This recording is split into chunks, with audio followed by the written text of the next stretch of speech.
സിനിമയുടെ ട്രെയിലറൊക്കെ കാണുമ്പോൾ നമുക്ക് പെട്ടെന്ന് ക്ലിക്ക് ആവുന്ന ഒരു പരിപാടി എന്ന് പറഞ്ഞു കഴിഞ്ഞാൽ ഒരു ജെൻസി ആഫ്റ്റർ ലൈഫ് പരിപാടി. മറ്റന്നാൾ എനിക്കൊരു മരണ സെറ്റപ്പ് ഷൂട്ട് ചെയ്യണം. സീരിയലാ സിനിമയാ? ജീവിതത്തിലേക്ക്. ഇതിനകത്ത് ഇപ്പോൾ പോസ്റ്ററിലായാലും ട്രെയിലറിന്റെ എൻഡിലൊക്കെ ആണെങ്കിലും ഇപ്പോൾ when you dye you become family എന്ന് പറയുന്ന ഒരു കൊട്ടേഷൻ, മരിച്ചതിന് ശേഷമുള്ള ഒരു സംഭവം എന്നൊക്കെ നമുക്ക് ചിലപ്പോൾ ഗോസ്റ്റ് പരിപാടി എന്തെങ്കിലും ആണ്. ഈ രക്ഷയും പ്രേതമൊന്നും ഇല്ലെന്ന് പറയുന്നത് ചുമ്മാതാണ്. ഞാൻ കണ്ടു. ന്യൂജൻ ഡെലുവില് വല്ലതും ആണോ ഇരിക്കുന്നത്? മാങ്ങാ തൊലി. ഇതെനിക്ക് തോന്നിയതാണോ? ലൈഫ് എന്ന് പറയുന്നതും നിങ്ങൾ കാണുന്നതാകെ ഞാൻ കാണിക്കുന്ന ഭാഗങ്ങൾ മാത്രമാണല്ലോ. ഇപ്പൊ ഇൻസ്റ്റഗ്രാമിലുള്ളത് മാത്രമല്ലല്ലോ ജീവിതം. എന്താണ് ഒരു ജൂനിയർ പ്രണവ് മോഹൻലാൽ വൈബാണോ? ഫുൾ ടൈം യാത്രയും പരിപാടിയാണ്, ലൈക്ക് ഒരു എസ്കേപ്പ് ആണോ ഈ ട്രിപ്പ് എന്ന് പറയുന്നത്? ജഗദീഷ് ചേട്ടന്റെ ക്യാരക്ടറിന്റെ പേര് എന്തായിരുന്നു? എങ്ങനെ ഉണ്ടായിരുന്നു ജഗദീഷ് ചേട്ടനായിട്ടുള്ള ഒരു കൊളാബ്? ഭയങ്കര അടിപൊളിയാണ്. ഞങ്ങളെക്കാളും ഒക്കെ എനർജി അല്ല ഞാനും കണ്ടു. അല്ല, അതൊരു ഭയങ്കര ഔട്ട് ആൻഡ് ഔട്ട് ഡ്രാമയാണ്. ഭയങ്കര ഒരു ത്രില്ലർ ഡ്രാമ, അങ്ങനെ ഒരു ജോണറാണ്. ക്യാരക്ടറൈസേഷൻ ഒക്കെ എല്ലാവരുടെയും ഭയങ്കര രസമാണ്. കണ്ടറിയുമ്പോഴത്തേക്ക് നമുക്ക് മനസ്സിലാവുമല്ലോ, ഓ ദിസ് ഇസ് ഇൻസെയിൻ. ഇത് ചെയ്യാൻ പറ്റിയിട്ടുണ്ടെങ്കിൽ, ജീവിതകാലം മുഴുവൻ ഇത് ചെയ്യാൻ പറ്റിയിട്ടുണ്ടെങ്കിൽ അതിൽ വലിയ സന്തോഷം വേറെ ഒന്നുമില്ല. നിനക്ക് സുഖമാണോ? എന്നോടിങ്ങനെ ആരും ചോദിച്ചിട്ടില്ലല്ലോ ലഭിച്ച.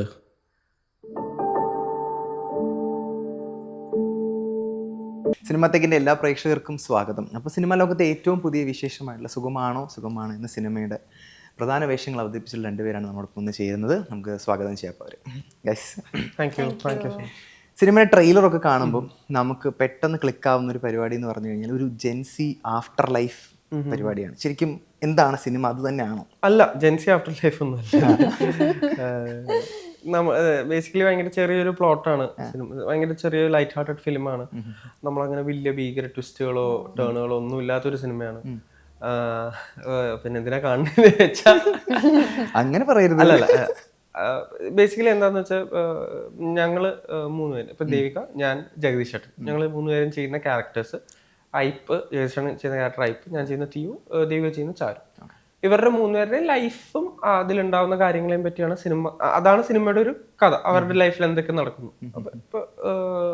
ഇപ്പൊ ഞാൻ ഈ കഥ കേൾക്കുന്നത് ഡയറക്ടറിന്റെ എൻ്റെ ഒരു മ്യൂച്വൽ ഫ്രണ്ടാണ് ആദ്യം എൻ്റെ അടുത്ത് ഇങ്ങനെ ഒരു ഇത് പറയുന്നത്. ഇങ്ങനെ ഡയറക്ടർ അരുൺ ചേട്ടൻ ഇങ്ങനെ ഒരു സാധനം എഴുതുന്നുണ്ട്. ഞാൻ ചോദിച്ചു, ഞാനൊന്ന് കേട്ട് നോക്കിക്കോട്ടെ. അപ്പൊ അങ്ങനെയാണ് ഞാൻ അരുൺ ചേട്ടനെ മീറ്റ് ചെയ്യുന്നതും. അരുൺ ചേട്ടൻ എനിക്കൊരു നരേഷൻ തന്നെ. അപ്പൊ ഞാൻ ഈ കഥ കേട്ടപ്പോൾ എന്നെ ഏറ്റവും കൂടുതൽ സ്ട്രൈക്ക് ചെയ്ത, അല്ലെങ്കിൽ എനിക്ക് ഞാൻ ചെയ്ത ക്യാരക്ടർ, എല്ലാവരും ചെയ്ത ക്യാരക്ടറായിട്ട് എനിക്കൊരു കണക്ഷൻ കിട്ടി. എസ്പെഷ്യലി ഞാൻ ചെയ്ത ക്യാരക്ടർ തിയോ ആയിട്ട്. അപ്പൊ തിയോന്റെ ഇപ്പൊ തിയ കുഞ്ഞായിരിക്കുന്ന മുതൽ തന്നെ അവൻ ചെയ്യാത്ത പല കാരണങ്ങളാൽ അവൻ ഒറ്റപ്പെടൽ അല്ലെങ്കിൽ ഒരു ലോൺലിനെസ് സ്ഥിതിയിട്ട് അവൻ ആരും ഇല്ല ചുറ്റും. ആകെ അവനൊരു ഗ്രാൻഡ് ഫാദർ ഉണ്ടായിരുന്നു. ഗ്രാൻഡ് ഫാദർ മരിച്ചുപോയി. അവന് ഇപ്പോൾ ഒരു വീട്ടിൽ തന്നെയാണ്, അവനൊരു ചെറിയ ജോലി ചെയ്താണ് ജീവിക്കുന്നത്. അപ്പൊ അവന്റെ വിഷമങ്ങൾ പറയാൻ ആരുമില്ല, അവന്റെ സന്തോഷങ്ങൾ ഇല്ല, എന്നാൽ പോലും ഒന്നും ഷെയർ ചെയ്യാൻ ആളില്ല എന്നുള്ളതാണ്. അപ്പൊ അങ്ങനെ ഒരു ഇത് അതാണ്. അപ്പൊ അവനെ പലരും അവൻ ഒറ്റയ്ക്ക് ജീവിക്കുന്ന കണ്ടിട്ടാണ് അവനെ ആൾക്കാർ മെന്റൽ ഇതൊക്കെ വിളിക്കുന്നത്. പക്ഷെ അവൻ അവൻ്റെതായ കാരണങ്ങളുണ്ട് അവന്റെ പ്രവൃത്തികൾക്ക്. അപ്പൊ അവൻ എങ്ങനെയാണ് ഈ ഒറ്റപ്പെടലിൽ നിന്ന് അവനൊരു കംഫർട്ട് കണ്ടെത്തുന്നതും. അപ്പോ അത് കുറച്ച് ഒരു എന്താ പറയാ, ഒരു വിയേർഡായിട്ടുള്ള കാര്യങ്ങളൊക്കെയാണ് അവന്റെ രീതി. അങ്ങനെയാണ്. അതിൽ നിന്ന് എങ്ങനെയാണ് അവൻ റിയൽ കണക്ഷൻ കണ്ടുപിടിക്കുന്നത്, എങ്ങനെയാണ് ഐപ്പിനെ പരിചയപ്പെടുന്നത്, എങ്ങനെയാണ് ചാരുവിനെ പരിചയപ്പെടുന്നത്, അവരിവന്റെ ജീവിതത്തിൽ കൊണ്ടുവരുന്ന മാറ്റങ്ങളും സന്തോഷങ്ങളും ദുഃഖങ്ങളും ഒക്കെ എന്താണ്. അങ്ങനെ ഒരു വളരെ ഒറ്റപ്പെടലിനെയൊക്കെ പറ്റി ചർച്ച ചെയ്യുന്നതും, നമ്മുടെ ജീവിതത്തിൽ നമ്മുടെ വിഷമങ്ങളും സന്തോഷങ്ങളും ഒക്കെ പങ്കിടാൻ ഒരാളോ അല്ലെങ്കിൽ ആൾക്കാരുടെ ഇമ്പോർട്ടൻസ് എന്തുമാത്രമാണെന്നൊക്കെ സംസാരിക്കുന്ന ഒരു സിനിമയാണ്. അത് ഇത് ഭയങ്കര സീരിയസ് ആയിട്ടുള്ള ഒരു കാര്യമാണ്. അപ്പൊ അത് നമ്മൾ മാക്സിമം പറ്റുന്ന രീതിയിലൊക്കെ ലൈറ്റ് ആയിട്ടും കാണുന്ന ആൾക്കാർക്ക് ആ ഒരു ഇത് വരാത്ത രീതിയിലൊക്കെ, സർക്കാസ്റ്റിക്കലി അല്ല, ഭയങ്കര സീരിയസ് ആയിട്ട് തന്നെയാട്ടോ നമ്മൾ ഇതിന് ചെയ്തേക്കുന്നത്. സർക്കാസ്റ്റിക്കലി അല്ല, എന്നാലും അത് ഒട്ടും ബോറടിപ്പിക്കാണ്ട് എങ്ങനെയൊക്കെ പറയാൻ പറ്റും ഈ ഇമ്പോർട്ടന്റ് കാര്യങ്ങൾ. അങ്ങനെയാണ് ഡയറക്ടർ അതിനെ കൺസീവ് ചെയ്തത്.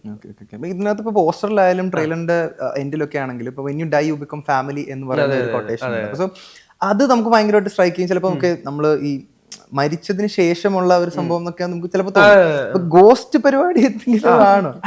അതിനെങ്ങനെ വേണമെങ്കിലും കാണാം. ന്യൂജൻ ഡെലൂലു വല്ലതും ആണോ ഇരിക്കുന്നത്? അല്ല, ഞാൻ പറഞ്ഞ ഒറ്റ നോട്ടത്തില് അങ്ങനെയൊക്കെ വരാം. ഇപ്പൊ ഡെലൂലു എന്നുള്ളൊരു ഇതൊക്കെ വരാം.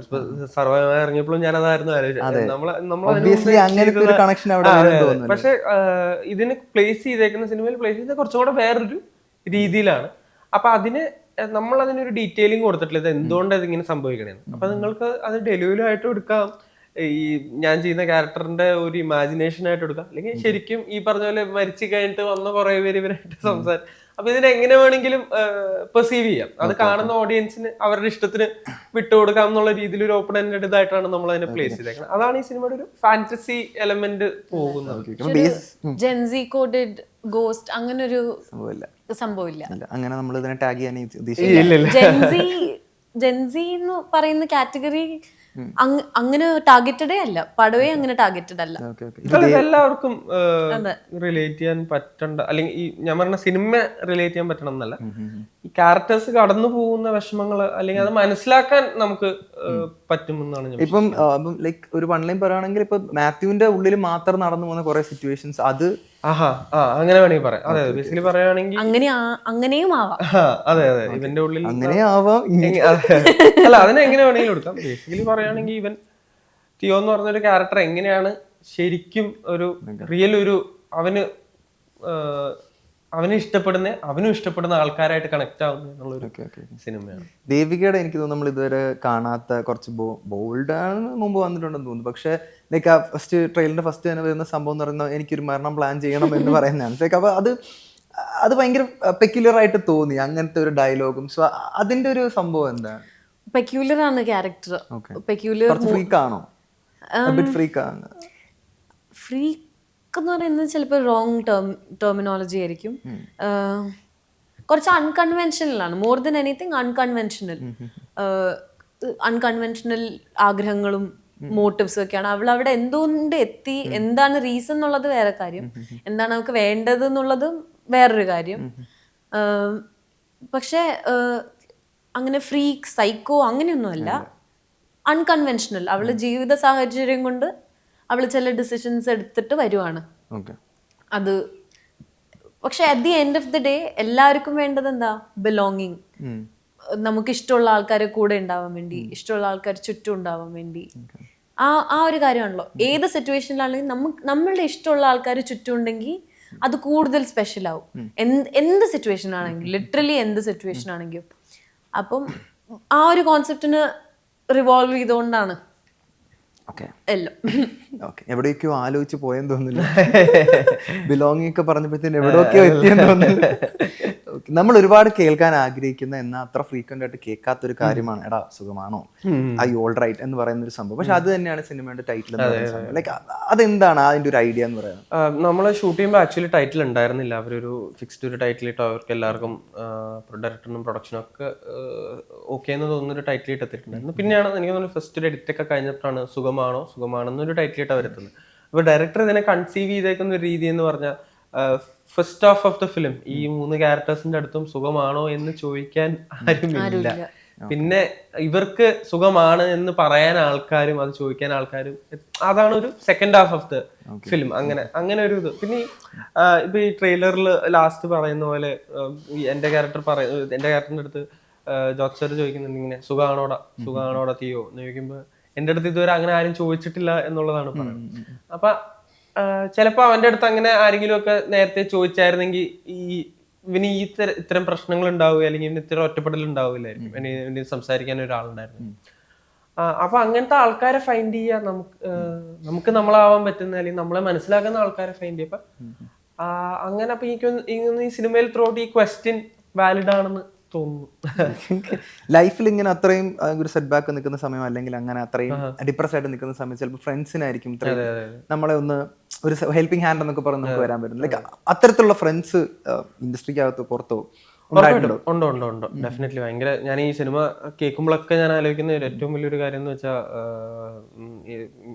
ദൈവം സഹായിച്ച എനിക്ക് വളരെയധികം സപ്പോർട്ട് ചെയ്യുന്ന ഒരു ഫാമിലിയും വളരെ ക്ലോസ് ആയിട്ടുള്ള നല്ല ഫ്രണ്ട്സും ഉണ്ട്. ഫ്രീക്വന്റ് ആയിട്ട് സുഖമാണോ എന്ന് ചോദിക്കുന്ന ഉറപ്പായിട്ടും അതെ അതെ. നമ്മള് സുഖമാണെന്ന് ചോദിക്കാൻ പോലെയല്ല, നമ്മളൊരു 3-4 നമ്മൾ എൻ്റെ സെറ്റ് ഓഫ് ഫ്രണ്ട്സ് സ്കൂളിൽ മുതൽ വളർന്നു വന്ന ഫ്രണ്ട്സാണ്. അപ്പോൾ നമ്മളെ എങ്ങനെ ഇടയ്ക്കിടയ്ക്ക് കാണാനൊക്കെ എപ്പോഴും മീറ്റ് ചെയ്യാറുണ്ട്. അപ്പം അതെല്ലാം കഴിഞ്ഞിട്ട് ഒരു 3-4 ദിവസം വേറെ കോൺടാക്ട് ഒന്നും ഇല്ലെങ്കിൽ പെട്ടെന്ന് ആരെങ്കിലും എന്തെങ്കിലുമൊക്കെ വിളിക്കും, അല്ലെങ്കിൽ ഒരു ഗ്രൂപ്പ് കോളൊക്കെ ആയിട്ട് എല്ലാവരും പല പല സ്ഥലത്തായിരിക്കും. പക്ഷെ എന്നാലും നമ്മളിങ്ങനെ ഇടയ്ക്ക് ചുമ്മാ പ്രത്യേകിച്ച് പറയാനൊന്നും ഉണ്ടാവില്ല, ആരെങ്കിലുമൊക്കെ കുറ്റം പറഞ്ഞിങ്ങനെ. ദേവികയുടെ ഒരു സെറ്റ് ഓഫ് ഫ്രണ്ട്സ് ഉണ്ടെന്നാണ് എനിക്ക് തോന്നുന്നത്. കാരണം ഭയങ്കര പബ്ലിക് ആയിട്ടുള്ള, അല്ലെങ്കിൽ അത്രയും ഇത് ചെയ്യുന്നുണ്ടല്ലോ, ഇൻസ്റ്റയിലൊക്കെ കാണുമ്പോഴും നമുക്ക് മനസ്സിലാവും. ഞാൻ എന്താണോ ഞാൻ പബ്ലിക് ആയിട്ട് എൻ്റെ ഫ്രണ്ട്സിനോട് ചെയ്ത് വെരി ബ്ലെസ്ഡ്. ഇപ്പം പറഞ്ഞ പോലെ തന്നെ ഭയങ്കര ഗ്രേറ്റ്ഫുൾ ആണ് എൻ്റെ ഫാമിലിക്കും ഫ്രണ്ട്സിനും ഒക്കെ വേണ്ടി. ഇത് ആക്ച്വലി നമ്മൾ ക്യാരക്ടേഴ്സിൻ്റെ സങ്കടം കാണുമ്പം ശരിക്കും നമുക്ക് മനസ്സിലാവും എത്രയും ഗ്രാറ്റിറ്റ്യൂഡ് വേണം ഈ ഒരു കാര്യത്തിൻ്റെ അടുത്ത് എന്നുള്ളത്. അത് മറന്നു പോകാൻ ഭയങ്കര ഈസി ആയിട്ടുള്ളൊരു കാര്യമാണ്. നമുക്ക് എത്ര കൂടെ നിന്നുള്ള ആൾക്കാരാണെങ്കിലും അവർ തന്ന ഇമോഷനും കണക്ഷനും ഒക്കെ ചിലപ്പോൾ മറന്നു പോകാൻ ഭയങ്കര ഈസിയുള്ള കാര്യം. അതൊക്കെ ഓർമ്മിപ്പിക്കാനും കൂടിയാണ് മൂവിയുടെ ഒരു ഇന്റൻഷൻ. നമ്മുടെ കയ്യിലുള്ള ബ്ലെസ്സിങ്സിനെ ഓർക്കാൻ വേണ്ടി ആ ഒരു കാര്യം കൂടി ഉണ്ട്. നിങ്ങൾക്ക് ഇത്രയും എക്സ്പോഷർ ഒക്കെ ഫ്രണ്ട്ഷിപ്പായിട്ട് അല്ലെങ്കിൽ ഫ്രണ്ട് സർക്കിളുമായിട്ട് ഇത്ര എക്സ്പോഷർ ഉള്ള നിങ്ങൾക്ക് ഇപ്പം അങ്ങനെ ഒരു ഒറ്റപ്പെടുന്ന ഒരു ക്യാരക്ടറായിട്ട് പെട്ടെന്ന് കണക്ട് ചെയ്യാൻ പറ്റിയിട്ടുണ്ടോ സിനിമയിൽ? അല്ല, നമ്മള് ആസ് ആൻ ആക്ടേഴ്സ് എന്തോ അല്ല അങ്ങനെ ബ്ലഫ് ചെയ്യേണ്ടി വരുമോ അതോ? അല്ല, ബ്ലഫ് ചെയ്യേണ്ടി വരുവാണല്ലോ. നമുക്കത് ക്ലിയർ ആയിട്ട് ഒരാൾ എഴുതി തരുന്നുണ്ട്. പിന്നെ നമ്മൾ ബേസിക്കലി നമ്മള് മനുഷ്യന്മാരാണല്ലോ, നമുക്ക് ഒരാളുടെ അവസ്ഥ കേൾക്കുമ്പോ ഒക്കെ മനസ്സിലാവില്ല, ആ ഒരു കണക്ട് കിട്ടുമല്ലോ. നമ്മൾ അതിൽ കൂടെ പോകണമെന്നില്ലല്ലോ, അല്ലെങ്കിൽ നമുക്കൊരു ബേസിക് അണ്ടർസ്റ്റാൻഡിങ് ഉണ്ടാവില്ല. അല്ലെങ്കിൽ നമുക്കത് ഒരാൾ വിഷമിച്ചിരിക്കുമ്പോൾ നമുക്കത് മനസ്സിലാവുമല്ലോ. എന്നിട്ട് അതുകൊണ്ടാണല്ലോ നമ്മൾ ചോദിച്ചാൽ കുഴപ്പമൊന്നുമില്ലല്ലോ, ഓക്കെ അല്ലേ എന്നൊക്കെ ചോദിക്കുമ്പോൾ നമുക്ക് നമ്മുടെ ഉള്ളിൽ എന്തോ പ്രവർത്തിക്കുന്നുണ്ടാവും. നമ്മുടെ ഹൃദയം ഉള്ളിടത്തോളം നമുക്ക് ഫീലിങ്ങുകളൊക്കെ ഉണ്ടാവും. ഇപ്പം മാത്യു മിക്ക സിനിമകളിലും ഒരു എവിടേക്കോ ചില നഷ്ടപ്രണയങ്ങൾ അടിക്കാറുണ്ട്. ഓക്കെ, ഇപ്പൊ തണ്ണീർമത്തനായിക്കോട്ടെ, അത് നഷ്ടപ്രണയം കഴിഞ്ഞിട്ടാണ് പിന്നെ സക്സസ് ആവുന്നത്. ക്രിസ്റ്റി, അങ്ങനെ ഒരു സെറ്റ് ഓഫ് സിനിമയ്ക്ക് അങ്ങനെ സംഭവങ്ങൾ അടിക്കാറുണ്ട്. സോ കുറച്ചൊക്കെ അവിടെ ഇവിടെയൊക്കെ. സോ അപ്പം അങ്ങനെ എന്തെങ്കിലും ഒരു പരിപാടി ഉണ്ടോ ഇതിലൊരു? ഇല്ല, ഇത് അങ്ങനെ നഷ്ടപ്രണയം ഒന്നുമില്ല. ഇവന്റെ പ്രൈമറി അങ്ങനെ ഒരു പ്രണയം മാത്രമല്ല ഇവന്. ബാക്കിയുള്ളവർ ഇവന്റെ മുമ്പിൽ ജീവിക്കുന്ന ക്യാരക്ടേഴ്സ്, അല്ലെങ്കിൽ ഇവൻ ഇപ്പൊ ഒരു ബീച്ചിൽ പോയിരിക്കുമ്പോഴോ അല്ലെങ്കിൽ ഒരു റെസ്റ്റോറന്റിൽ ഇവൻ സ്ഥിരം ചായ കുടിക്കുന്ന റെസ്റ്റോറന്റിൽ ഇവൻ അവിടെ പോവാ, അവൻ ഓർഡർ പോലും ചെയ്യണ്ട, അവൻ ആൾക്കറിയാം ഒരു കട്ടൻ ചായ കുടിക്കുന്നത്. അപ്പൊ അവനവിടെ പോയി ഇരിക്കുമ്പോ ഒക്കെ അവൻ കാണുന്ന കാഴ്ചകൾ എന്ന് പറയണത് ഫാമിലി ആയിട്ട് എല്ലാവരും ബീച്ചിൽ വന്ന് എൻജോയ് ചെയ്യണു, കുട്ടികളൊക്കെ ആയിട്ട് അച്ഛനും അമ്മയൊക്കെ കളിക്കുന്നു, അല്ലെങ്കിൽ റെസ്റ്റോറൻറ്റ് മുമ്പ് ഒരു കപ്പിൾസ് സംസാരിക്കും. ഇവൻ ഇതൊന്നും ഇല്ല, അവനൊന്നും എക്സ്പീരിയൻസ് ചെയ്തിട്ടില്ല. ഇപ്പൊ പിന്നെ സംബന്ധിച്ചോളം അതൊക്കെ അവന്റെ ലൈഫിലും വേണം, എനിക്കും എൻജോയ് ചെയ്യാൻ പറ്റണം ഇതെല്ലാം എന്നുള്ള ഒരു ആഗ്രഹം, അങ്ങനത്തെ ഒക്കെ ഒരു പരിപാടികളാണ്. അപ്പൊ അതൊക്കെ എങ്ങനെ അച്ചീവ് ചെയ്യുന്നു എന്നുള്ളതാണ്. ഇഷ്ടപ്പെടോ ഇല്ലയോ എന്നുള്ളത് പിന്നെ അറിയാം. ലൈഫിൽ ഇത്രത്തോളം അൺലക്കി ആണോ ഈ ലവിന്റെ കാര്യം? ലവിന്റെ കാര്യത്തിൽ അൺലക്കി എന്നാണോ എന്ന് എനിക്കറിയില്ല. ഇതുവരെ നിങ്ങൾ രണ്ടുപേരും ചെയ്യാത്ത ഒരു ക്യാരക്ടർ എക്സ്പ്ലോർ ചെയ്യാണോ ഈ സുഖമാണോ എന്ന് പറയുന്നത്? ഉറപ്പായിട്ടും ഞാൻ തോന്നുന്നുള്ള ഇങ്ങനത്തെ ഒരു ഷെയ്ഡുള്ള ഒരു ക്യാരക്ടർ ചെയ്തിട്ടുണ്ട്. അത് തന്നെയാണെന്ന് തോന്നുന്നു എനിക്ക് തോന്നുന്നത്. എന്നെ ഏറ്റവും കൂടുതൽ എക്സൈറ്റ് ചെയ്ത ഈ ക്യാരക്ടർ തന്നെയാണ് എന്നെ ഏറ്റവും കൂടുതൽ എക്സൈറ്റ് ചെയ്തത്, ഒരു ക്യാരക്ടർ പ്ലേ ചെയ്യുക എന്നുള്ളത്. അതേപോലെ തന്നെ ഇത്രയും മെച്ചോർ ആയിട്ടുള്ള ഒരു ക്യാരക്ടർ ഞാൻ ചെയ്തിട്ടില്ല. പിന്നെ കുറെ ക്യാരക്ടേഴ്സും ചെയ്തിട്ടില്ല, അത് വേറൊരു കാര്യം. മരിക്കാൻ വേണ്ടി പ്ലാൻ ചെയ്യണമെന്ന് തുടക്കത്തിൽ പറയുന്നത് അതുപോലെ അത് പറഞ്ഞ പോലെ തന്നെ ഭയങ്കര അൺകൺവെൻഷണൽ ആയിട്ട്, പക്ഷെ ഭയങ്കര കൺവിക്ഷൻ ആണ്, ഭയങ്കര കൺവിക്ഷൻ ഉള്ള ഒരു ക്യാരക്ടറാണ്. ഈ നമ്മൾക്ക് വേറൊരാൾക്ക് കേൾക്കുമ്പോൾ ഭയങ്കര ഔട്ട് ഓഫ് ദ വേൾഡ് ആയി തോന്നുന്ന കാര്യങ്ങള് ഈ കുട്ടി ഭയങ്കര വേറൊന്നും ആലോചിക്കാതെയാ പറയണേ. കുറച്ച് over the top character. Over the top ഒന്നുമല്ല, ഇവക്ക് അറിയാം വാട്ട് ഷീ വോണ്ട്സ്. അപ്പം ആ കൺവിക്ഷൻ ഉണ്ട് ആ ക്യാരക്ടറിന്. അപ്പൊ അൺനാച്ചുറൽ ആണെന്ന് നമുക്ക് തോന്നുന്ന കാര്യങ്ങൾ ഈ കുട്ടിക്ക് നാച്ചുറലായി പറയുന്ന പോലെയാണ്. അതിന്റെ മോട്ടീവ്സ് റീസൺസ് ഒക്കെ പടം കാണുമ്പോൾ മനസ്സിലാവും. പക്ഷെ ആ ഒരു കാര്യത്തില് ഭയങ്കര ഇൻട്രീഗിങ് ഇൻട്രസ്റ്റിംഗ് ക്യാരക്ടർ. ഇപ്പൊ ദേവികയുടെ ലൈഫിൽ ഇപ്പം ഭയങ്കര ട്രിപ്പും പരിപാടികളൊക്കെ പോകുന്നതിനിടയിൽ വളരെ കുറച്ച് സിനിമകൾ മാത്രം ചെയ്യുന്ന ഒരാളാണെന്ന് എനിക്ക് തോന്നിയിട്ടുണ്ട്. ട്രൂ ആണോ? അങ്ങനെയല്ല, ലൈഫ് എന്ന് പറയുന്നതും നിങ്ങൾ കാണുന്നതാകെ ഞാൻ കാണിക്കുന്ന ഭാഗങ്ങൾ മാത്രമാണല്ലോ. ഇപ്പൊ ഇൻസ്റ്റഗ്രാമിലുള്ളത് മാത്രമല്ലല്ലോ ജീവിതം. അവിടെ ഇടുന്നത് എനിക്ക് ഇഷ്ടമുള്ള സന്തോഷം തരുന്ന കാര്യങ്ങൾ അതൊക്കെ ആയിരിക്കും ആകെ അവിടെ ഇടുന്നുണ്ടാവുക. കുറച്ച് സിനിമകൾ ചെയ്യണം എന്നുള്ള ഇന്റൻഷൻ ഒന്നും ഉണ്ടായിരുന്നില്ല. നല്ല സിനിമകൾ ചെയ്യണം എന്നുള്ള ആഗ്രഹം ഉണ്ടായിരുന്നു.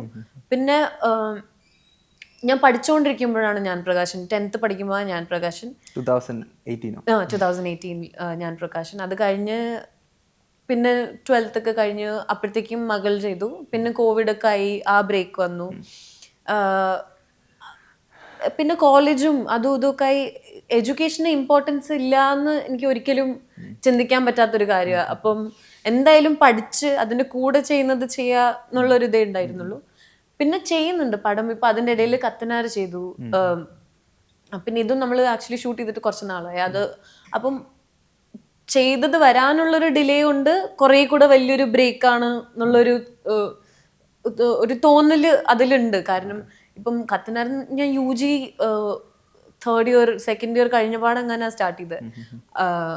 അത് കഴിഞ്ഞിട്ട് ഇപ്പോൾ ഒരുപാട് നാളായല്ലോ. അപ്പോൾ ആ ഒരു ഗ്യാപ്പിന്റെ ഒരു പ്രശ്നം പടം വരാത്തതിനെ കൊണ്ടും കൂടെ ഉണ്ട്. പക്ഷെ അത് പോസ്റ്റ് നടന്നുകൊണ്ടിരിക്കുക, വേഗം വരുമായിരിക്കും. ഇപ്പൊ നേരത്തെ പറഞ്ഞതുപോലെ തന്നെ ഫീഡ് കാണുന്നത് ഏതൊരാളും, അപ്പൊ ഞാൻ എന്തെങ്കിലും ദേവിക കാണുമ്പോൾ ചോദിക്കണം എന്ന് വിചാരിച്ചിട്ടുള്ള കാര്യം എന്താണ്, ഒരു ജൂനിയർ പ്രണവ് മോഹൻലാൽ വൈബാണോ, ഫുൾ ടൈം യാത്രയും പരിപാടിയാണ്, ലൈക്ക് ഒരു എസ്കേപ്പ് ആണോ ഈ ട്രിപ്പ് എന്ന് പറയുന്നത് ഫോർ മാത്യു? എനിക്ക് ഫീഡ് കാണുമ്പം പറഞ്ഞ പോലെ തന്നെ നമ്മൾ പോസ്റ്റ് ചെയ്യുന്നത് നമ്മൾ പോയി ഓരോ കാര്യങ്ങൾ ചെയ്യുന്ന കാര്യങ്ങളാണല്ലോ. എനിക്ക് ഭയങ്കര ഇഷ്ടമാണ് ട്രാവൽ ചെയ്യാൻ അത്രയും എൻ്റെ മനസ്സുകൊണ്ട് ഒരു പുള്ളിങ് ഉള്ള വർക്ക് മൂവി എന്നൊക്കെ കഴിഞ്ഞിട്ട് ഒരു സെക്കൻഡ് പുള്ളിങ് ഏറ്റവും കൂടുതലുള്ള ഒരു കാര്യമാണ് ട്രാവൽ. കാരണം എത്രത്തോളം ദൂരത്തേക്ക് പോകണോ, എത്രത്തോളം ആൾക്കാരെ കാണുന്നു, അത്രയും കൂടുതൽ നമ്മൾ നമ്മളെ തന്നെ മനസ്സിലാക്കും, ലോകം മനസ്സിലാക്കും. പിന്നെ ഇത്രയും വലിയ ലോകം ഇങ്ങനെ കിടക്കുമല്ലേ, അതൊക്കെ കാണണ്ടേ. ആ ഒരു മെന്റാലിറ്റി എപ്പോഴും ചെറുതാകുമ്പോൾ മുതലേ ഉണ്ട്. ഇങ്ങനെ പോകാൻ ഇഷ്ടമായിരുന്നു. പക്ഷേ I grew up in a very normal middle class family. അപ്പം നമുക്കിങ്ങനെ എല്ലാ സമയവും ട്രിപ്പ് പോവാ, ടൂർ പോവാ, അതൊന്നും ഞാൻ അങ്ങനെ വളർന്നതല്ല. നമ്മൾ പോയിട്ടുണ്ട്, അങ്ങനെ ഇടയ്ക്കൊക്കെ പോവും, കുറച്ച് അധികം ദൂരത്തേക്കൊന്നും അല്ലെങ്കിൽ എല്ലാവരും ഞാനും അച്ഛനും അമ്മയും അനിയനും കൂടെ ഡ്രൈവ് ഒക്കെ ചെയ്ത് പോയി താമസിച്ച്. അതൊക്കെ എൻ്റെ ചെറുതാകുമ്പത്തെയും ഏറ്റവും ബെസ്റ്റ് മെമ്മറീസിൽ ചിലതൊക്കെ ആ ട്രാവലിനും ആ ട്രിപ്സിനും ഇവിടെ കണ്ട ആൾക്കാരിന്നും അങ്ങനെയൊക്കെയാണ് വന്നത്. അപ്പോൾ ആ ഒരു ലോങ്ങിങ് ഉണ്ടായി പോവാൻ വേണ്ടി. അപ്പം ഇറ്റ് ഈസ് വെരി നൈസ്. നമ്മൾ തന്നെ നമ്മൾ ഉണ്ടാക്കുന്ന പൈസ കൊണ്ട് നമുക്ക് ഇഷ്ടമുള്ള കാര്യങ്ങൾ ചെയ്യാൻ പറ്റുന്നതാണല്ലോ ഏറ്റവും വലിയ സന്തോഷം ലോകത്തെ. അപ്പൊ ഞാൻ കോളേജ് സ്റ്റാർട്ട് ചെയ്തപ്പോൾ തന്നെ വെരി ഗ്രേറ്റ്ഫുൾ അബൌട്ട് ദിസ്. എൻ്റെ കൂടെയുള്ള ഫ്രണ്ട്സ് എല്ലാവരും അങ്ങനത്തെ ആൾക്കാരായിരുന്നു. എല്ലാവർക്കും ഇങ്ങനെ ഒരു വീക്കെൻഡ് ആകുമ്പോഴത്തേക്ക് പോവാം, അവിടെ പോവാം, ഇവിടെ പോവാം, അവിടെ പോവാം.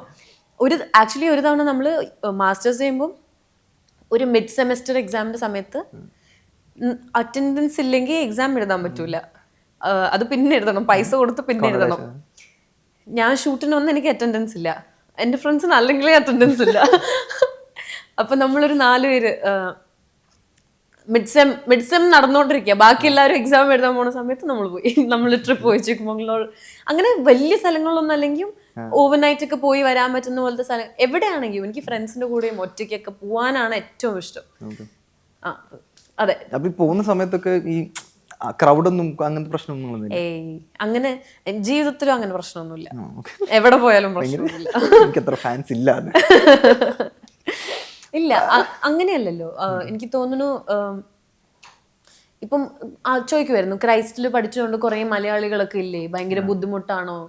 അങ്ങനത്തെ ഒരു പ്രോബ്ലമേ ഇല്ല. ആ എൻവയൺമെന്റും അല്ല. കാരണം ആൾക്കാർ റെസ്പെക്ട്ഫുൾ ആണ് അവരുടെ സ്പേസിനെയും ബൗണ്ടറീസിനെയും. പിന്നെ വല്ല പ്രശ്നം അല്ലെങ്കിലേ ഇല്ലാത്തതുകൊണ്ട് പിന്നെ കുഴപ്പമില്ല. ഇപ്പൊ നിങ്ങൾ രണ്ടുപേരും അങ്ങനെ വലിയ പ്രതീക്ഷിക്കാത്ത സമയത്താണ് സിനിമയിലേക്ക് വരുന്നത്. ഇപ്പൊ മാത്യുവിന്റെ കേസ് എടുക്കുകയാണെങ്കിൽ അങ്ങനെ സിനിമയിലേക്ക് വന്ന് വലിയൊരു ലോഞ്ചാണ് കിട്ടുന്നത് നമ്മളെങ്കിലും. സോ അവിടുന്ന് വലിയൊരു ലോഞ്ച് കിട്ടുന്നു, അവിടുന്ന് ആ ഒരു സ്ട്രീക്ക് ഒരു 3 സിനിമകൾ അടുപ്പിച്ച് ഗംഭീരമാകുന്നു, ഇതിൻ്റെ ചെറിയൊരു ഫാൾ ബാക്ക് അല്ലെങ്കിൽ ഡൗൺഫോൾ പോലെ വരുന്നു. സോ അപ്പൊ ഇത്തരം ഡൗൺഫാൾസ് അല്ലെങ്കിൽ സെറ്റ് ബാക്സ് ഇതിനെയൊക്കെ എങ്ങനെയാണ് നോക്കി കാണുന്നത്? അല്ല, അത് എന്തൊരു ജേണിയിലും അപ്പ് ആൻഡ് ഡൗൺ ഉണ്ടാവും എന്ന് വിശ്വസിക്കുന്ന ഒരാളാണ് ഞാൻ. അത് ഭയങ്കര നാച്ചുറലുമാണ്.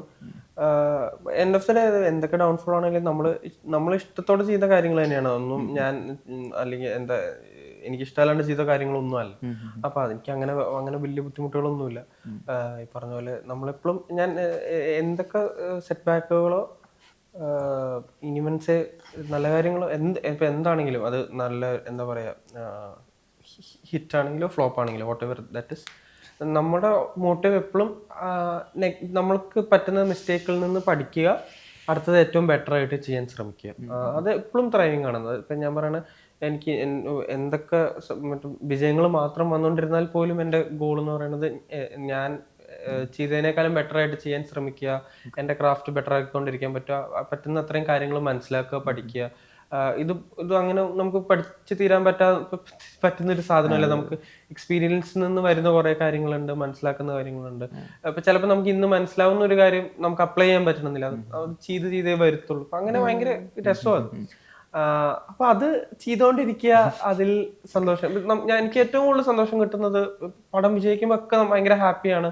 ആ മൊമെന്റ് ആണ് എനിക്ക് ഏറ്റവും കൂടുതൽ രസം. അപ്പൊ അത് എൻജോയ് ചെയ്യുക, അതിൽ ഏറ്റവും ബെസ്റ്റ് ഇടാൻ ശ്രമിക്കുക എന്നുള്ളതാണ്.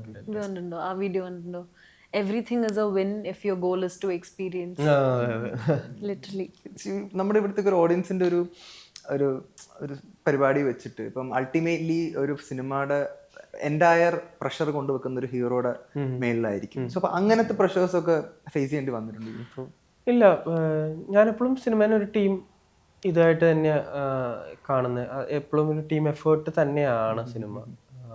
അപ്പോൾ നമ്മുടെ കൂടെ കുറെ പേരുണ്ട്, ഡയറക്ടർ ഉണ്ട്, റൈറ്റർ ഉണ്ട്, കോ ആർട്ടിസ്റ്റുകളുണ്ട്. അപ്പൊ അങ്ങനെ എപ്പോഴും അങ്ങനത്തെ ഒരു ഇതായിട്ട് ഞാൻ അതിനെ കാണുന്നില്ല. ഓക്കെ, നമുക്ക് സിനിമയിലേക്ക് വരികയാണെങ്കിലും ജഗദീഷ് ചേട്ടന്റെ ക്യാരക്ടറിന്റെ പേര് എന്തായിരുന്നു? ഓക്കെ. സോ അപ്പം എങ്ങനെ ഉണ്ടായിരുന്നു ജഗദീഷ് ചേട്ടനായിട്ടുള്ള ഒരു കൊളാബ്? ഭയങ്കര അടിപൊളിയാണ്. ഞങ്ങളെക്കാളും ഒക്കെ എനർജി ഇൻഫാക്ട് പുള്ളി കാണുന്നാണ് ഞാൻ പ്രതീക്ഷിച്ചത്. ചിലപ്പോ അതെ അതെ, എനിക്ക് ഷൂട്ടിലാണ്. അപ്പൊ അതിന്റെ ലാൽ സാറിന് തരുൺമൂർത്തി ഡയറക്ട് ചെയ്യുന്ന ഒരു സമയത്ത്. അപ്പോ അത് ഭയങ്കര അടിപൊളിയാണ്. ജഗദീഷ് ചേട്ടന്റെ ഒപ്പം നമുക്ക് സീനുകൾ ചെയ്യാനാലും ജയസൺ എല്ലാവരെയും ഒരേപോലെയാണ് ട്രീറ്റ് ചെയ്യുന്നത്. ഞാൻ പറഞ്ഞത് സിനിമയിലുള്ളവരാണെങ്കിലും ജനറലി എല്ലാവരെയും ഒരേപോലെ ട്രീറ്റ് ചെയ്യുന്നത്. ജയസൺ അങ്ങനെ നമ്മൾ ഉപദേശിക്കൊന്നുമില്ല. പക്ഷെ ജയസന്റെ പ്രവൃത്തികളിൽ കൂടെ നമ്മൾ ഇൻസ്പയർ ചെയ്യും. അപ്പൊ ഒരു സീൻ ചെയ്യുമ്പോഴായാലും എനിക്ക് പറയാനുള്ളതും ജയസേട്ടൻ നമ്മൾ പറഞ്ഞില്ലേ പോലെ അത് പറയണം. നമുക്ക് ഒരുമിച്ചാണ് ഇത് ചെയ്യണത്, അല്ലാണ്ട് ഞാൻ പറയണം മാത്രമല്ല. അപ്പൊ അങ്ങനെ ഒരു സ്പേസ് തരാം. അത്രയും സീനിയർ ആയിട്ടുള്ള ഒരു ആക്ടറാണ്. ഭയങ്കര എന്റെ പ്രായത്തിനേക്കാൾ എക്സ്പീരിയൻസ് ഉണ്ട് ചേട്ടന്. അപ്പൊ പ്രായത്തിന് ഡബിൾ. അപ്പോ അതൊക്കെ ഉണ്ടായിട്ട് പോലും നമ്മളെയും റെസ്പെക്ട് ചെയ്ത് നമുക്ക് പറയാനുള്ളതും കേട്ട് നമ്മുടെ ഒപ്പം നിന്ന് നിൽക്കുന്ന ഒരാളാണ്. അപ്പൊ എനിക്ക് ഭയങ്കര അടിപൊളിയായിരുന്നു. സന്ദീപ് പണ്ട് ഫാമിലിയുടെ സമയത്ത് പറയുണ്ടായിട്ടുണ്ട്. അതായത് ഇങ്ങനെ ജഗദീഷ് ഒരു സന്ദീപ് പഞ്ചുലായിട്ടൊക്കെ വരുന്ന സമയത്ത് സന്ദീപ് കൊള്ളാം, നിങ്ങൾ ഓൺ ടൈമിന് എത്തണം, കുറച്ചും കൂടി രാവിലേക്ക് എഴുന്നേക്കണം എന്നൊക്കെ പറഞ്ഞപ്പം അപ്പൊ സന്ദീപ് പറയുന്ന ആ ഒരു ടോണിൽ തന്നെ നമുക്ക് മനസ്സിലാക്കാം ഈ ജഗദീഷിന്റെ ഒരു എനർജി എന്താണ്. ഓൾവേസ് എപ്പോഴും ഭയങ്കര ഓണ ആ എനർജി മെയിൻറ്റെയിൻ ചെയ്ത് ഇത് ചെയ്യുന്ന ആളാണ്. ഭയങ്കര ഡിസിപ്ലിൻഡ് ആണ്. അപ്പൊ അങ്ങനത്തെ കൈൻഡ് ഓഫ് സിറ്റുവേഷൻസ് നിങ്ങൾക്ക് ഉണ്ടായിട്ടുണ്ടോ? ലൈക്ക് അങ്ങനത്തെ അഡ്വൈസസുകളോ അല്ലെങ്കിൽ എന്തെങ്കിലും? ഇല്ല, ഞാൻ പറഞ്ഞു അങ്ങനെ ഭയങ്കര എവിഡന്റ് ആയിട്ട് നമ്മൾ അഡ്വൈസ് ചെയ്യുന്ന ഒരാളല്ല. നിങ്ങൾ ഇത് ഇങ്ങനെ ചെയ്യണം അല്ലെങ്കിൽ അങ്ങനെ ചെയ്യണം എന്ന് പറഞ്ഞാൽ എപ്പോഴും കോൺസ്റ്റന്റ്ലി ഉപദേശിക്കുന്ന ഒരാളല്ല. പക്ഷെ നമ്മൾ എന്തെങ്കിലും നല്ല കാര്യം ചെയ്താൽ അപ്പൊ തന്നെ ഫസ്റ്റ് അപ്രീഷിയേറ്റ് ചെയ്യുന്നത് ജഗദീഷ് ചേട്ടനായിരിക്കും. അതാണ് എനിക്ക് നല്ലൊരു ക്വാളിറ്റി ആയിട്ട്. ജനറലി നമുക്ക് കുറച്ച് നമ്മളെക്കാളും എക്സ്പീരിയൻസ് ഉള്ളവർ, സീനിയർ ആയിട്ടുള്ളവരുടെ ഒരു ഇതെന്ന് വെച്ചാൽ നമ്മളെ എപ്പോഴും വന്ന് ഇങ്ങനെ ചെയ്യണം അങ്ങനെ ചെയ്യണം എന്നൊക്കെ. പക്ഷെ ഞാൻ വർക്ക് ചെയ്തിട്ടുള്ള എല്ലാവരും അല്ലെങ്കിൽ സീനിയർ ആയിട്ടുള്ള ആക്ടേഴ്സ് ഒക്കെ അവര് അങ്ങനെ എപ്പോഴും നമ്മളെ വന്ന് ഉപദേശിക്കുന്നവരൊന്നും അല്ല. പക്ഷെ എന്നാൽ നമ്മൾ എന്തെങ്കിലും ഒരു ചെറിയൊരു നല്ല കാര്യം പോലും ചെയ്താൽ അല്ലെങ്കിൽ നമ്മൾ കറക്റ്റായിട്ട് ചെയ്താൽ അവർ അപ്പൊ തന്നെ ഭയങ്കരമായിട്ട് അതിനെ അപ്രീഷിയേറ്റ് ചെയ്യും. അവർക്ക് തോന്നുന്ന സജഷൻസ് സജഷൻ ആയിട്ടാണ് പറയണത്, അല്ലാണ്ട് ഇത് ഇങ്ങനെ ചെയ്യണമെന്നല്ല പറയണേ. ഇങ്ങനെ ചെയ്ത് നോക്ക്, അപ്പൊ ചിലപ്പോ കുറെ കൂടെ ഇത് റിസൾട്ട് കിട്ടും. അപ്പൊ അതൊക്കെ ഭയങ്കര രസമാണ്, ഭയങ്കര വാലിഡേറ്റിംഗ്. അങ്ങനെ നമ്മള് ഐഡൽസ് ആയി കാണുന്ന ആൾക്കാര് നമ്മള് ചെറിയ രീതിയിലെങ്കിലും അപ്രീഷിയേറ്റ് ചെയ്യുമ്പോ അതിങ്ങനെ മനസ്സിൽ കൊണ്ട് നടക്കും എപ്പോഴും. അപ്പം ജഗദീശന് ഇപ്പം മിക്ക സെറ്റുകളിലും അല്ലെങ്കിൽ മിക്ക ഇന്റർവ്യൂകളിലൊക്കെ പറയുന്നേക്കാം, അതായത് ചെറിയ ചെറിയ ഇൻസിഡൻസ് ഒക്കെ പുള്ളി കൈ നിട്ട് കാണിക്കും. അങ്ങനത്തെ എന്തെങ്കിലും ഇൻസിഡൻസ് ഒക്കെ ഉണ്ടായിരുന്നു? അല്ല അത് എപ്പോഴും ജയശേട്ടൻ എന്തെങ്കിലും ഒരു കഥ പറയുമ്പോഴോ അല്ലെങ്കിൽ എപ്പോഴെങ്കിലും നടന്ന ഒരു കാര്യമൊക്കെ പറയുമ്പോഴും ജയശേട്ടൻ എപ്പോഴും എന്താ നമ്മൾ ഇരുന്ന് പറയുന്നതല്ല. ജയശേട്ടന്റെ ഒരു പാറ്റേൺ എന്ന് വെച്ചാൽ അത് നടന്ന് നിന്ന് ചെയ്ത് അതെ അതെ അത് അഭിനയിച്ച് കാണിക്കുക എന്നുള്ളതാണ്. പക്ഷെ ഭയങ്കര രസമാട്ടോ, നമ്മളും ഭയങ്കര ഇൻവോൾവ് ആവും. അപ്പം ജേഷൻ വേറെ ഭയങ്കര ക്ലോസ് ആയിട്ടുള്ള ആൾക്കാരൊക്കെ ആണെങ്കിൽ ജേഷൻ അവരുടെ സൗണ്ടിലൊക്കെ ആയിരിക്കും അത് ചെയ്യുന്നത്. അപ്പൊ അത് ഭയങ്കര രസമാണ്. ഭയങ്കര എന്താ പറയാ, നമ്മളെ ഭയങ്കര എല്ലാവരും ഇപ്പൊ നമ്മളെ മാത്രമല്ല കേട്ടോ, മൊത്തത്തിൽ എല്ലാവരും എന്റർടൈൻ ചെയ്യണം എന്ന് ജെന്യുവൻലി ആഗ്രഹിക്കുന്ന ഒരാളാണ്. തീർച്ചയായിട്ടും. കാരണം ഇത്രയും ഇപ്പം 70 years of experience, 70 years of age ഉണ്ട്. സോ അപ്പം നിങ്ങളുമായിട്ടൊക്കെ കണക്ട് ആവാനായിട്ടുള്ള ചിലപ്പോൾ ആൾക്ക് അത്രത്തോളം പറ്റണം എന്നില്ല. പക്ഷെ അദ്ദേഹത്തിന് പെട്ടെന്ന് ഈ എനിക്ക് തോന്നുന്നു ആ ഒരു ഡിഫറൻസ് ഒന്നും അറിഞ്ഞിട്ടേ ഇല്ല. എനിക്ക് ജേഷന് എന്നെക്കാളും കൂടുതൽ കാര്യങ്ങൾ അറിയാം. ജേഷൻ ഭയങ്കര അപ്ഡേറ്റഡ് ആയിട്ടാണ് ഇരിക്കാൻ ശ്രമിക്കുന്നത്. പുതിയ കാര്യങ്ങൾ ഭയങ്കര അക്സെപ്റ്റ് ചെയ്യുന്ന ഒരാളാണ്. ഞാൻ ഇങ്ങനെയൊക്കെയാ ചെയ്തത്, അതുകൊണ്ട് ഇത് എനിക്ക് ശരിയാവില്ല, ഇത് ഈ പുതിയ രീതി എനിക്ക് പറ്റില്ല എന്ന് പറയുന്ന ഒരാളല്ല. അത് പഴയ കാര്യങ്ങൾ നിലനിൽക്കെ അതിനെ മാനിച്ചുകൊണ്ട് തന്നെ പുതിയ കാര്യങ്ങൾ അക്സെപ്റ്റ് ചെയ്യുകയും അതെന്താണെന്ന് അറിയാൻ മനസ്സിലാക്കുന്ന ഒരാൾ. അത് ഭയങ്കര രസമാണ്. എനിക്ക് തോന്നുന്നു ആ സെയിം ഫാക്ടറാണ് ഇപ്പോഴത്തെ സിനിമകളിലെല്ലാം ഇൻഫ്ലുവൻസ്ഡ് ആവുന്നതെന്ന് തോന്നുന്നു. അതായത് ഇപ്പം ഒരു പുരുഷപ്രേതം മുതൽ ഇങ്ങോട്ട് എടുക്കുന്ന സിനിമകളിലെല്ലാം ഭയങ്കര കൺവെൻഷണൽ, ഒട്ടും കൺവെൻഷണൽ അല്ലാത്ത രീതിയിലല്ലേ പുള്ളി ചെയ്തു പോകുന്നത്. ആൻഡ് ഇൻസെയിൻ പെർഫോമർ അല്ലേ. അതും എത്ര ക്വിക്ക് ആയിട്ടാണ്. ഇപ്പം ഒരു ഇന്റർവ്യൂവിൽ ഇരിക്കുമ്പോൾ എന്തെങ്കിലും കാണിക്കുന്നു പറയുമ്പോഴത്തേക്കുള്ള ഇമോട്ടിങ് അല്ലേ, ഇമോഷൻ ചേഞ്ചസ് ഇൻസെയിൻ കുറേ ഇൻക്രെഡിബിൾ ക്വാളിറ്റീസ് ഉണ്ട്. നമ്മൾ നോട്ട് ചെയ്ത് വെച്ചിട്ടുണ്ട്, അതൊക്കെ പഠിക്കണം. അപ്പൊ ബുക്ക് വല്ലതും ആയിട്ടാണോ വരുന്നത്? ഓക്കെ. മാത്യുവിനോട് എന്തെങ്കിലും എനിക്ക് ചോദിക്കണം തോന്നിയിട്ടുള്ള സംഭവമായിരുന്നു. അതായത് ഇപ്പൊ ഈ തുടരുമ്പില് ആ ഒരു പർട്ടിക്കുലർ ക്യാരക്ടർ മിസ് ഔട്ട് ആയ സംഭവം എന്തായിരുന്നു? അല്ല ഞാൻ പോയി കഥ കേൾക്കുകയും ഞാൻ ചെയ്യാൻ റെഡി ആയിട്ടിരിക്കുകയായിരുന്നു. എല്ലാം സെറ്റ് ആയിട്ട്. അതെ, ഈ പറഞ്ഞ പോലെ വേറെ ഷൂട്ടുകളിന്റെ ഇടയ്ക്കും ഡിലേസും കാര്യങ്ങളും വന്നുകൊണ്ട് ഇപ്പൊ ഞാൻ അവിടെ പോകുമ്പോൾ അവർക്കും ഒരു ബുദ്ധിമുട്ടാവും. അത് മൊത്തത്തിൽ ഒരു കൺഫ്യൂഷൻ ലീഡ് കൂടുക എന്നുള്ളൊരു സിറ്റുവേഷൻ. ഏത് സിനിമയ്ക്ക് വേണ്ടിയായിരുന്നു? അതല്ല, മൾട്ടിപ്പിൾ വേറെ 2 സിനിമകൾ നടക്കുന്നുണ്ടായിരുന്നു എനിക്ക് ആ സമയത്ത്, തമിഴിലും ഇവിടെയും നടക്കുന്നുണ്ടായിരുന്നു. അപ്പൊ മൊത്തത്തിലൊരു കൺഫ്യൂഷൻ, അത് അവരെയും കോംപ്ലിക്കേറ്റ് ചെയ്യും, അവർക്കും ഞാനൊരു ബുദ്ധിമുട്ടാവും, എനിക്ക് ഇവിടെയും ഞാനൊരു ബുദ്ധിമുട്ടാവും. അങ്ങനെ ഒരു അതല്ല, അതിന് വേറൊരു ഇതില്ലായിരുന്നു. അത് ചെയ്യാൻ പറ്റില്ലാത്തൊരു സിറ്റുവേഷൻ തന്നെ ആയിരുന്നു. അങ്ങനെ മിസ് ഔട്ട് ആയിട്ടുള്ള ക്യാരക്ടേഴ്സ് ഉണ്ട്? ഇല്ല, അങ്ങനെ എനിക്ക് ഞാൻ വിശ്വസിക്കുന്നത് നമുക്ക് ചെയ്യാനുള്ളത് നമുക്ക് ചിലത് ചെയ്യേണ്ടത് എനിക്ക് തോന്നുന്നു. പക്ഷെ തോമസ് ചെയ്തത് ഭയങ്കര, തോമസ് ആണ് അതിന് ഏറ്റവും ബെസ്റ്റ് ചോയ്സ് എന്നാണ് ഞാൻ വിശ്വസിക്കുന്നത്. എനിക്ക് ആ സിനിമ കണ്ടപ്പോഴൊക്കെ എന്നെക്കാളും ഒക്കെ ഭയങ്കര രസമായിട്ട് തോമസ് ചെയ്തിട്ടുണ്ട്. എനിക്ക് ഭയങ്കര ഇഷ്ടമാണ് തോമസിനെ പേഴ്സണലി. ഞാൻ ആനന്ദം മുതൽ എനിക്ക് ഭയങ്കര ഇഷ്ടമാണ്. അപ്പൊ എനിക്ക് തോമസിനാണ് ഏറ്റവും ആപ്റ്റ് ആയിട്ടുള്ള ക്യാരക്ടർ എന്ന് എനിക്ക് തോന്നുന്നത്. അപ്പൊ എനിക്ക് തോന്നുന്നത് തോമസ് ആയിട്ട് വരേണ്ട ആയിരുന്നിരിക്കണമല്ലോ. അതുപോലെ പ്രേക്ഷകർ ഒരുപാട് ആന്റിസിപ്പേറ്റഡ് ആയിട്ടുള്ള ഒരു മൂവിയാണ് ഉടുമ്പൻചോല വിഷയം. അതില് ഒരു ന്യൂസ് എഡിറ്ററിന്റെ പരിപാടി എന്തൊക്കെയാണെന്നാണ് കിട്ടിയിട്ടുള്ളത്. ഒരു എന്താ പറയാ, ഒരു ലോക്കൽ ഇടുക്കിയിലുള്ള ഒരു ലോക്കൽ ചാനലും പിന്നെ ഒരു കോർപ്പറേറ്റ് ചാനലും തമ്മിലുള്ള അതിന് റിവോൾവ് ചെയ്യുന്ന കുറെ മിസ്റ്ററിയും അങ്ങനത്തെ ഒരു ചാനൽ ബേസ്ഡ് മീഡിയ ബേസ്ഡ് ഒരു കഥയാണ്. അതിനെ കുറച്ച് ട്വിസ്റ്റ് ചെയ്തിട്ടുണ്ട് നമ്മൾ. അങ്ങനത്തെ ഒരു പരിപാടിയാണ്. ഒരുപാട് എക്സ്പെക്ടേഷൻസ് ഉണ്ടോ?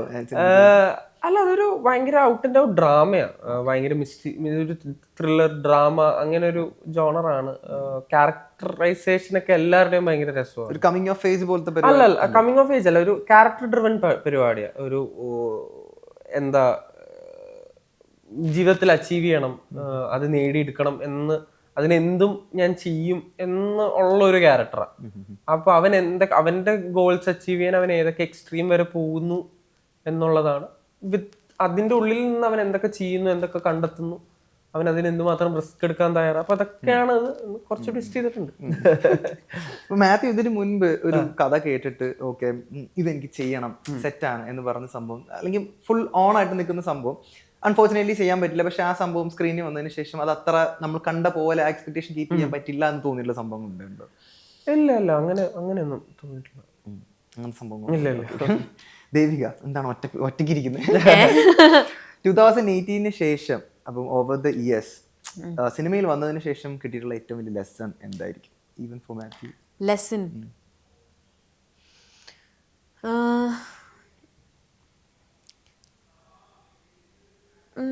അങ്ങനെ ലെസണിനെക്കാട്ടും റിയലൈസേഷൻസ് ആയിരുന്നു. ഒന്നാമത്തെ റിയലൈസേഷൻ എന്താന്ന് വെച്ചാൽ എനിക്ക് ചെറുതാകുമ്പോഴേ ഇഷ്ടമാണ്, പക്ഷെ ഒരു ഒബ്സസീവ് ഇഷ്ടം സിനിമയോട് വന്നത് ഓപ്പർച്യൂണിറ്റി കിട്ടിയതിൻ്റെ ശേഷമാണ്. കാരണം കണ്ടറിയുമ്പോഴത്തേക്ക് നമുക്ക് മനസ്സിലാവുമല്ലോ, ഓ ദിസ് ഈസ് ഇൻസെയിൻ, ഇത് ചെയ്യാൻ പറ്റിയിട്ടുണ്ടെങ്കിൽ, ജീവിതകാലം മുഴുവൻ ഇത് ചെയ്യാൻ പറ്റിയിട്ടുണ്ടെങ്കിൽ അതിൽ വലിയ സന്തോഷം വേറെ ഒന്നുമില്ല എന്ന് തോന്നിയത് സിനിമയിൽ വന്നതിൻ്റെ ശേഷം, ആ ഒരു എക്സ്പീരിയൻസ് കിട്ടിയതിൻ്റെ ശേഷമാണ്. ലെസൺ ഞാൻ ആലോചിക്കാം. ഇല്ല, ഒരുപാട് ലേണിംഗ് ഉണ്ടായിട്ടുണ്ട് സിനിമയിൽ വന്നതിന് ശേഷം. അത് ഇപ്പോൾ ഞാൻ പറഞ്ഞ സിനിമയുടെ ഉള്ളിൽ തന്നെയല്ല, അല്ലാതെ ജീവിതത്തിലും ഇതിൽ നിന്ന് കിട്ടിയ പല എക്സ്പീരിയൻസുകളായിക്കോട്ടെ, ഇൻട്രാക്ഷനിൽ നിന്ന്. കാരണം ഒരു സെറ്റിൽ തന്നെ ഒരു 100 പേരെടുത്തിട്ടുണ്ട്, അപ്പോൾ നമ്മളെല്ലാവരുമായിട്ട് ഇൻട്രാക്ട് ചെയ്യുന്നുണ്ട്. അപ്പോൾ അങ്ങനെ വർക്ക് ചെയ്യുന്ന എല്ലാ സിനിമകളിലും പല ആൾക്കാരെ മീറ്റ് ചെയ്യാൻ പറ്റിയിട്ടുണ്ട്. അപ്പോൾ എൻ്റെ വളരെ അടുത്ത ചില സുഹൃത്തുക്കൾ സിനിമയിൽ നിന്നാണ് മീറ്റ് ചെയ്തേക്കുന്നത്. ഒന്നിക്കണം എന്ന് തോന്നുന്ന വീണ്ടും ഒന്നിക്കണം എന്ന് തോന്നുന്ന ഒരു കോംബോ ആയിരിക്കും മാത്യു നസ്ലിനുമായിട്ടുള്ള സംഭവം. അതെന്തെങ്കിലും സംഭവിക്കും തോന്നുന്നുണ്ടോ? എന്തെങ്കിലും നല്ലൊരു പരിപാടി വരുമ്പോൾ ഉറപ്പായിട്ടും വരട്ടെ. എന്തോ വരുന്നുണ്ടെന്ന് തോന്നുന്നില്ല. ഓക്കെ, സിനിമ കാണാൻ വരുന്ന സുഖമാണ് സിനിമ കാണാൻ വരുന്ന പ്രേക്ഷകരോട് നിങ്ങൾക്ക് എന്താണ് പറയാനുള്ളത്? നിങ്ങൾ എങ്ങനെ ഓപ്പൺ മൈൻഡഡ് ആയിട്ട് വരണോ, എങ്ങനെയാണ്? ഇല്ല, ഞാൻ പറഞ്ഞ പോലെ ഭയങ്കര ചിരിയും ഇതൊന്നും എക്സ്പെക്ട് ചെയ്യാണ്ട് വരിക എന്നുള്ളതാണ്. വളരെ ലൈറ്റ് ഹാർട്ടഡ് ആയിട്ടുള്ള ഒരു സിനിമ, സ്ലൈസ് ഓഫ് ലൈഫാണ് നമ്മുടെ ജീവിതത്തിന്റെ ഒരു ഭാഗം. അല്ലെങ്കിൽ അങ്ങനെ മതി. ഇപ്പം എന്നെ സംബന്ധിച്ചോളം ഈ സിനിമ ഹിറ്റാവാണ്ടിരിക്കുകയോ എന്നുള്ളത്, ഹിറ്റാവണം ഡെഫിനറ്റ്ലി, അത് തന്നെയാണ് ആഗ്രഹം.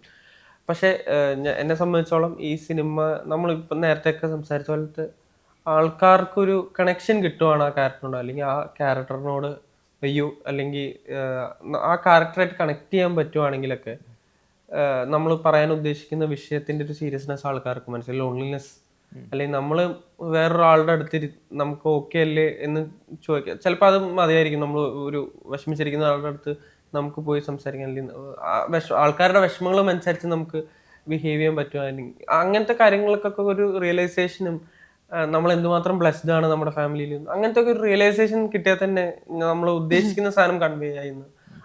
അത് കിട്ടിയാൽ തന്നെ ഞാൻ ഭയങ്കര ഹാപ്പിയാണ് ഈ സിനിമ. എന്തായാലും സിനിമ വലിയൊരു വിജയമാവട്ടെ, ഹിറ്റ് ആവട്ടെ എന്ന് ആഗ്രഹിക്കുന്നു. Thank you so much. Thank you.